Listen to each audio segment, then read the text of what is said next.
Muy buenas, queridos hermanos y hermanas. Transparency International es un movimiento global que trabaja en más de 100 países para poner fin a la injusticia de la corrupción. Pues según el informe publicado en este año 2020, España ocupa la posición 33 con 62 puntos sobre 100. El ranking, para que nos hagamos una idea, lo encabezan países como Dinamarca y Nueva Zelanda, que son los menos corruptos del mundo, con 87 puntos. Nuestra puntuación, la que tenemos en este país, nos sitúa ligeramente por delante de Botswana y justo por detrás de Qatar. Esto nos tiene que hacer pensar, reflexionar. Lamentablemente, estamos acostumbrados a escuchar noticias de la corrupción de nuestra clase política. Las estadísticas nos dicen que hay unos 587 casos de corrupción, unos 8.169 personas, unas 8.169 personas implicadas en estos casos de corrupción. Más de 124.000 millones de euros malversados. Es muy fuerte.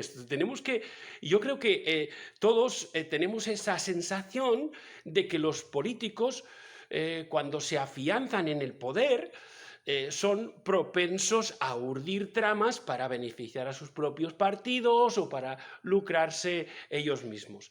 Pero la corrupción no es algo que afecte solamente a la clase política. Yo creo que nos afecta a todos. Es un mal endémico que yo creo que nos persigue desde tiempos inmemoriales. Pero bueno, habréis oído hablar de la picaresca española, ¿verdad? En España, el calificativo de pícaro alcanzó su máximo esplendor en el siglo de oro de la literatura. No sé si os acordáis. Es un periodo que va desde el Renacimiento, del siglo XVI, y continúa en el Barroco, en el XVII, ¿no? Pues en este periodo de la literatura española surgen las novelas picarescas, ¿no? Donde el personaje principal es el pícaro. La máxima aspiración del pícaro es mejorar su situación, su condición social, porque son gente pobre y quieren desarrollarse en la sociedad, y para ello emplea con astucia cualquier cosa, utilizaba procedimientos ilegítimos como el engaño, la estafa. Pero se daba el caso de que, aunque lo intentaba por todos los medios, el pícaro siempre fracasa. ¿Y qué pasa? Pues sigue intentándolo. Y toda su vida es un intentar conseguir salir de su situación. Y su máxima era: no me importa nada lo que diga la ley. Me da lo mismo lo que piensen los demás. Mi objetivo es conseguir lo mío. Y mientras los poderosos sigan robando y extorsionando, yo también lo voy a hacer. Y claro, la clase política o la clase social de aquel tiempo, la alta clase social, realmente pues era bastante hipócrita, ¿no? Pues fijaros, a pesar de los 4 siglos que han pasado desde entonces, seguimos teniendo en la sociedad en la que vivimos este mismo sentir. Los de arriba roban, pues yo también. Ellos engañan, pues oye, ¿yo por qué no lo voy a hacer? O al menos lo utilizamos como una excusa para justificar nuestras acciones. Las estadísticas, por ejemplo, ¿no? Imaginaros, dicen que los supermercados de España tienen unas pérdidas de más de 500 millones anuales. ¿Sabéis por qué? Pues por sustracciones de sus propios trabajadores. Imaginaros, ¿no? Y es muy fuerte, ¿no? Pero es así, ¿no? Y, por ejemplo, la economía sumergida pues va más allá de los 40.000 millones anuales de fraude, ¿no? Es evidente que este es un problema que afecta a todas las capas de la sociedad. Es un tema que va más allá y apunta al corazón del ser humano. Nuestra debilidad humana y nuestro egoísmo nos empujan a cometer ese acto de coger o de tomar lo que no es nuestro.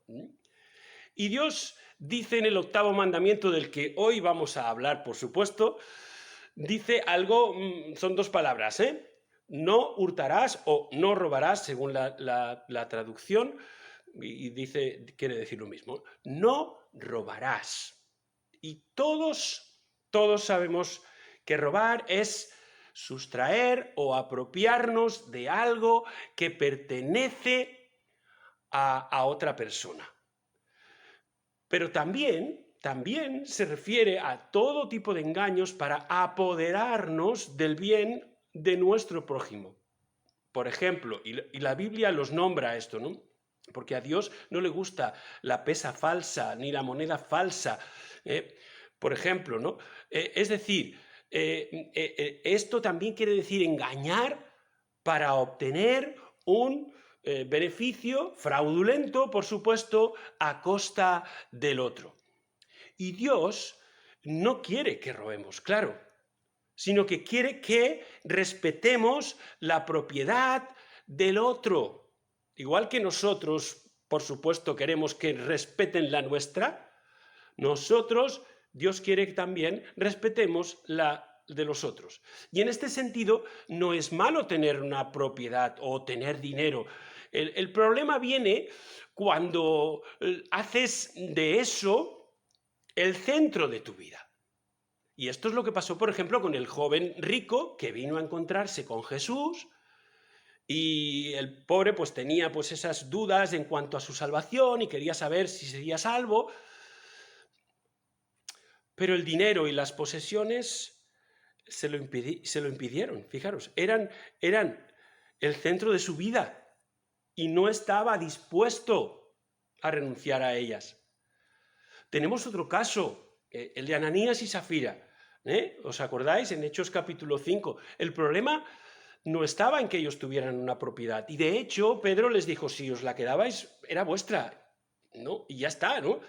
El problema estaba en el engaño que urdieron para parecer que la habían vendido y que habían dado todo el dinero de esa venta para la iglesia y para los pobres, ¿no? Ese era el problema verdaderamente, no el tener una propiedad. Dios quiere que respetemos la propiedad del otro, como también nosotros queremos que respeten la nuestra. Bueno, tú dirás, o yo puedo decir también, a ver, yo no soy ladrón. Yo no voy por ahí robándole a los demás, ¿no? Ahora, ¿cómo puedo aplicar yo entonces este mandamiento a mi vida diaria? Mirad, el robo puede darse de muchas formas, aparte de la tradicional, de quitarle algo a alguien directamente. Se puede dar de muchas maneras. Pero lo primero de todo es que hemos de ser, ante todo, personas honestas. Cuando, por ejemplo, nos encontramos cosas de valor y podemos localizar a su propietario, debemos tratar de encontrarlo y devolverlo. Yo hace años perdí mi cartera. Y en la cartera llevaba 2.000 pesetas. Bueno, hoy en día no es mucho, pero entonces era dinero, ¿no? Y claro, la policía me llamó y me dijo que la tenía y que la fuera a buscar. Y yo de esto me alegré porque dije, los papeles para renovar los carnets, ya sabéis, ¿no? El jaleo que hay con todo esto. Y me alegré. Entonces, cuando fui a mirar lo que había dentro, pues las 2.000 pesetas no estaban. El que la encontró, el primero que la encontró y se la llevó, podemos decir que me las robó. Porque esas 2.000 pesetas eran mías, no eran del que las encontró. Lo que no es mío, no me lo quedo. Y esto es importante, lo que no es mío, no me lo quedo. Si vamos a una tienda, por ejemplo, y nos devuelven de menos en el cambio, rápidamente lo reclamamos. Si no te das cuenta, no, pero si te das cuenta, que me han dado de menos, y se lo dices a la cajera, le dices, oye, que aquí te falta dinero. Ahora, si nos dan de más, ya no somos tan inmediatos, ¿no? Eh, pues bien, si nos dan de más, igualmente debemos devolverlo. ¿Por qué? ¿Por qué? Porque sabemos que no es nuestro. Y además puede tener un perjuicio para esa persona, para la persona que se ha equivocado en la caja, ¿no? Porque después lo tendrá que poner ella. Mira, hace un tiempo mi mujer y yo nos compramos los muebles del comedor en Ikea, ¿no? Cuando lo estábamos cargando en la furgo, nos dimos cuenta de que el mueble más caro no nos lo habían cobrado. Imaginaros. Los dos, bueno, mi mujer se dio cuenta porque ella mira las cuentas muy bien y dijo, uy, ¿qué pasa aquí? Esto no nos han cobrado esto, ¿no? Los dos nos miramos y no lo dudamos. Volvimos a la cajera que nos había atendido y le dijimos, mira, no nos has cobrado este mueble. La chica, claro, se quedó sorprendida de que hiciéramos esto. Claro, cualquiera hubiera dicho, pero ¿sois tontos o qué? Pero si, pues mira, pues qué bien, ¿no? Os lo han dado y ya está, ¿no? Pero los dos lo tuvimos muy claro, que era lo que teníamos que hacer, ¿eh? Y con esto no quiero decir que se... Bueno, en fin. Aunque la tentación era, ay, pensar, bueno, total, esto no va a afectar a esta gran empresa. ¿Qué son 400 euros de qué les va a ir, ¿no? A esta gran empresa que gana millones y millones, ¿no? Y además esto nos iría genial para nuestra economía. O sea, no tendremos que pagar tanto, ¿no? No lo habíamos robado, por supuesto, ¿no? Claro está. Pero sabíamos que no era nuestro, porque no lo habíamos pagado. Y no podíamos simplemente mirar hacia otro lado, no. ¿Sabéis? Todos queremos ahorrarnos todo lo posible en los gastos que tenemos cuando vamos a comprar, ¿no? Por ejemplo, si cuando vamos a comprar pagamos sin IVA o hacemos algo y lo pagamos sin IVA, lo que estamos haciendo es favorecer a la economía sumergida y defraudando a la hacienda pública. Y otro también lo está haciendo por nosotros, ¿no? A nadie nos hace mucha gracia pagar Hacienda. Yo no he visto a nadie que diga, ¡uy, qué bien, qué alegría! Hoy he pagado Hacienda. No, no, no. A nadie le gusta, ¿no? Y quizá, y es posible que no estemos muy de acuerdo en cómo se administra lo que se recauda, ¿no? Pero no nos olvidemos de lo que dijo Jesús. Precisamente cuando alguien le preguntó si era lícito pagarle impuestos al César. Es decir, a un gobierno tirano como el de Roma. Y Jesús respondió estas palabras que todos conocemos. Dad a Dios lo que es de Dios y al César lo que es del César. Es decir, que esa es la voluntad de Dios, que seamos honestos, que respetemos el bien ajeno y que seamos comprometidos en la sociedad en la que estamos. Fijaros, otra de las maneras en que podemos robar es, por ejemplo, algo que a veces no le damos demasiada importancia. Es cuando copiamos cosas, por ejemplo, películas, programas informáticos, música, libros, etcétera, ¿no? Porque cada una de estas cosas tiene una propiedad intelectual, ¿no? Y si copiamos, estamos robando a sus autores. Tampoco podemos excusarnos en, oh, es que esta gente ganan tantos millones, pues que no ganen tanto, ¿no? Esa no es nuestra cuestión, ¿no? No es nuestro menester. Nuestra decisión ha de ser respetuosos con el bien de los demás. Y una cosa más. Si alguien me presta dinero, por ejemplo, y bueno, y yo pues me he comprometido a devolverlo, como decimos, religiosamente, ¿no? Pero dejo de pagarlo, le estoy robando a esa persona. ¿Por qué le estoy robando? Porque el dinero no era mío. El dinero era de esa persona y me lo prestó y yo tengo que devolvérselo. Me comprometí a devolvérselo.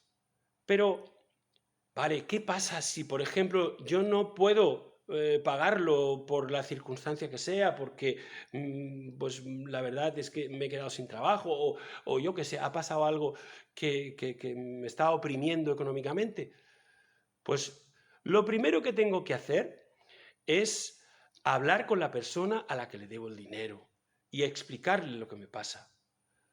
Pero no está bien que guardemos silencio y no demos explicaciones.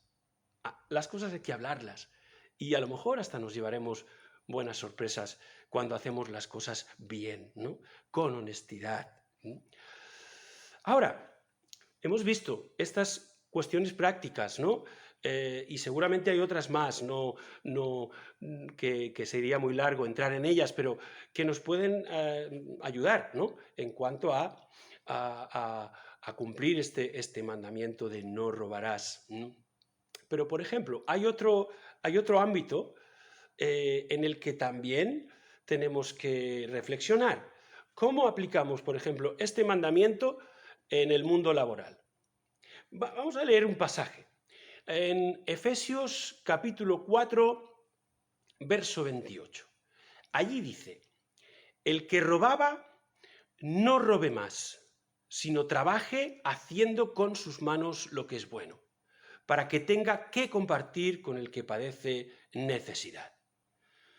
Es decir, nuestra ética como hijos del reino de Dios es que trabajemos con nuestras manos y nos ganemos el sustento de nuestra familia e incluso podamos ayudar a los que están en necesidad. Nuestra ética como cristianos debe ser la de respetar la propiedad del otro y conformarnos con lo que Dios nos da y ganarnos con nuestro trabajo el sostén de nuestras familias, ¿no? Como dice Hebreos, capítulo 13 y verso 5, sean vuestras costumbres sin avaricia, contentos con lo que tenéis ahora, pues Él dijo, no te desampararé ni te dejaré. Es decir, el contentamiento cristiano también en ese aspecto, ¿no? Saber conformarnos y alegrarnos en lo que tenemos sin estar mirando y pensando qué podríamos tener y qué tiene el otro que yo también quiero, ¿no? Bueno, ¿y qué tiene que ver esto con el trabajo? Bueno, mucho, ¿no? Porque lo que nos dice el texto es que no debemos robar, sino trabajar, ¿no? Esa es el trabajo es esencial para el ser humano y Dios quiere que trabajemos y Dios trabaja también. Ahora, hay dos lados en el trabajo, el lado de los empresarios y el lado de los trabajadores o los asalariados. ¿Cuál debe ser nuestra ética? Por ejemplo, si somos empresarios. El otro día hablaba con alguien que trabaja en el sector de la limpieza y, bueno, pues el precio que se está pagando, más o menos por la hora de trabajo, es de 10 euros aproximadamente, ¿no? ¿Vale? Pues él me decía que sus jefes estaban contratando a gente, a personas por 5 euros la hora. Tenían que hacer montones de horas para realmente sacar algo, ¿no? Es totalmente injusto, ¿no? Si eres empresario, debes pagar lo justo a tus trabajadores, porque si no, les estás robando. Si estás declarando de menos a la seguridad social por ellos, les estás robando. Y además, esto evidentemente les va a afectar para su jubilación. ¿Cuántos ha habido, no? Que cuando se han querido jubilar, entonces han visto que casi no habían cotizado por ellos, ¿no? Y esto no puede ser, ¿no?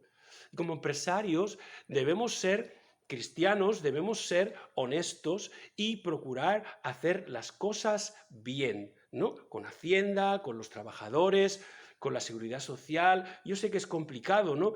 Pero Dios va a estar a vuestro lado cuando hacéis las cosas bien.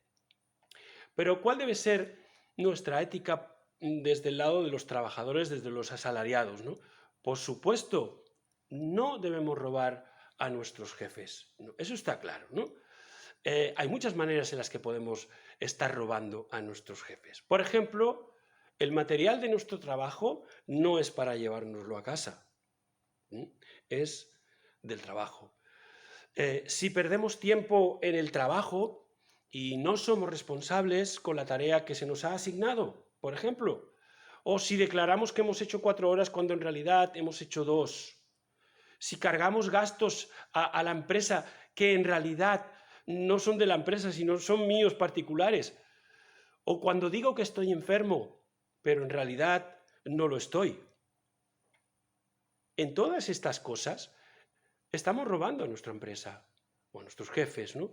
Y no podemos usar como excusa, es que mis jefes ganan mucho, es que mi empresa abusa y por poco que, en total, por un poco que les quite yo, no les voy a hacer ningún mal, ¿no? Ese no es nuestro cometido. En todo caso, tienes los cauces legales para reclamar lo que es justo, ¿no? Nuestra ética como cristianos nos llama a ser honestos en nuestro trabajo. Y por tanto, no debemos robar ni a nuestros jefes, ni a nuestros compañeros, por supuesto, ni a otras personas, ¿no? Porque puede ser que también te obliguen a hacer un trabajo en el que tú estás vendiendo un producto que sabes que no está bien ese producto, o que sabes que estás engañando cuando estás hablando y diciéndole a esta persona que compre algo. Esto no puede ser, ¿no? No podemos estar engañando a otros cuando estamos trabajando, ¿no? Pero, ¿sabéis? Hemos visto esto, ¿no? Hemos visto cómo puedo cumplir o llevar a la práctica este mandamiento de no robar en mi vida diaria o en el trabajo, ¿no? Pero hay una manera de robar que la Biblia también condena.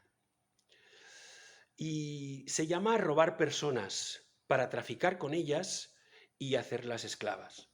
Bueno, es lo que llamaríamos los secuestros para esclavizar a las personas. Fijaros lo que dice Éxodo 21, un poquito más allá del texto de los 10 mandamientos, 21:16, donde Dios dice, el que secuestre a una persona, ya sea que la venda o sea hallada en su poder, ciertamente morirá. O sea, la cosa era grave, la cosa era fuerte, ¿no?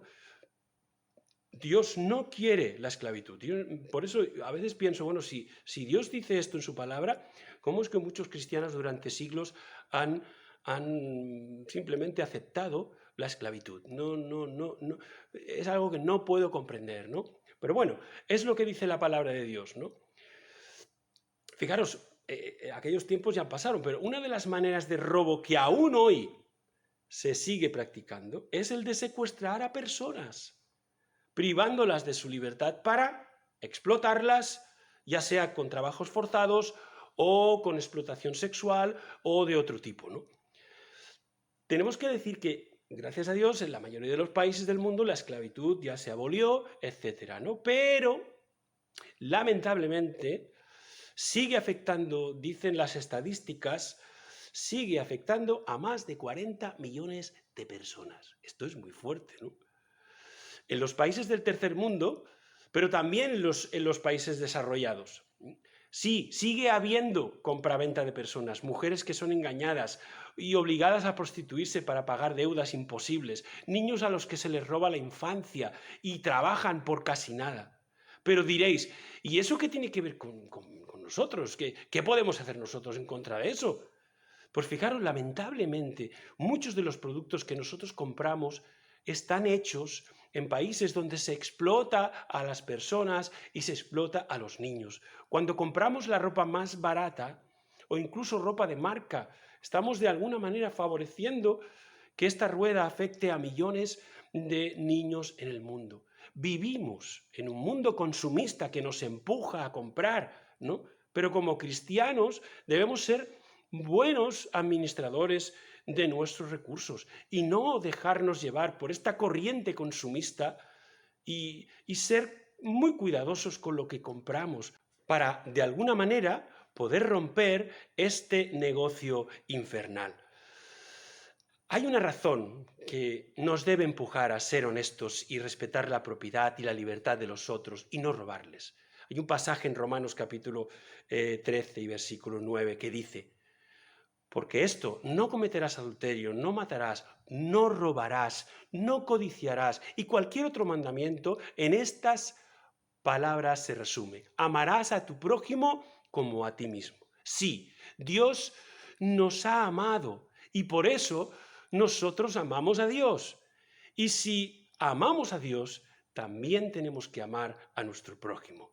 Y de esta manera, ¿no?, debemos respetar la propiedad, la libertad de ellos, ¿no? Sí, ese es el segundo mandamiento más importante, y el primero es: amarás a Dios sobre todas las cosas. Por eso quería acabar con una reflexión. Antes hemos hecho referencia a las palabras de Jesús cuando dice que debemos dar al César lo que es del César. Y Jesús, con estas palabras, nos estaba llamando a ser honestos y a cumplir con nuestras obligaciones ciudadanas. Pero no hemos hablado de la primera parte del versículo, porque las palabras de Jesús también dicen: dad a Dios lo que es de Dios.